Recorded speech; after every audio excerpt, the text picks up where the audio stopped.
प्रिया दीदी के चैनल को लाइक, शेयर, कमेंट, सब्सक्राइब जरूर करें। भैली सयानी बेटी चढ़ली अटरिया, मने मने करेली गुमान।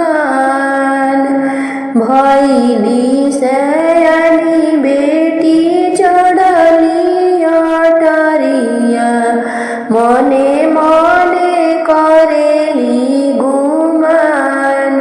बाबा निर्धनिया दहेज नहीं दिए हो, कैसे के होई है बियाह, कैसे के होई है बियाह। इतना वचन आमा सुनहु ना पावेली, बाबा से करेली जवाब।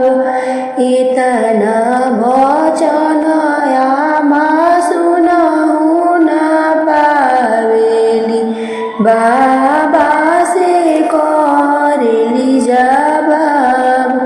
अपने तसुती स्वामी रंग महलिया, रौरे घरे कन्या कुंवारी। अपने तसुती स्वामी रंग महलिया, रौरे घरे कन्या कुंवारी।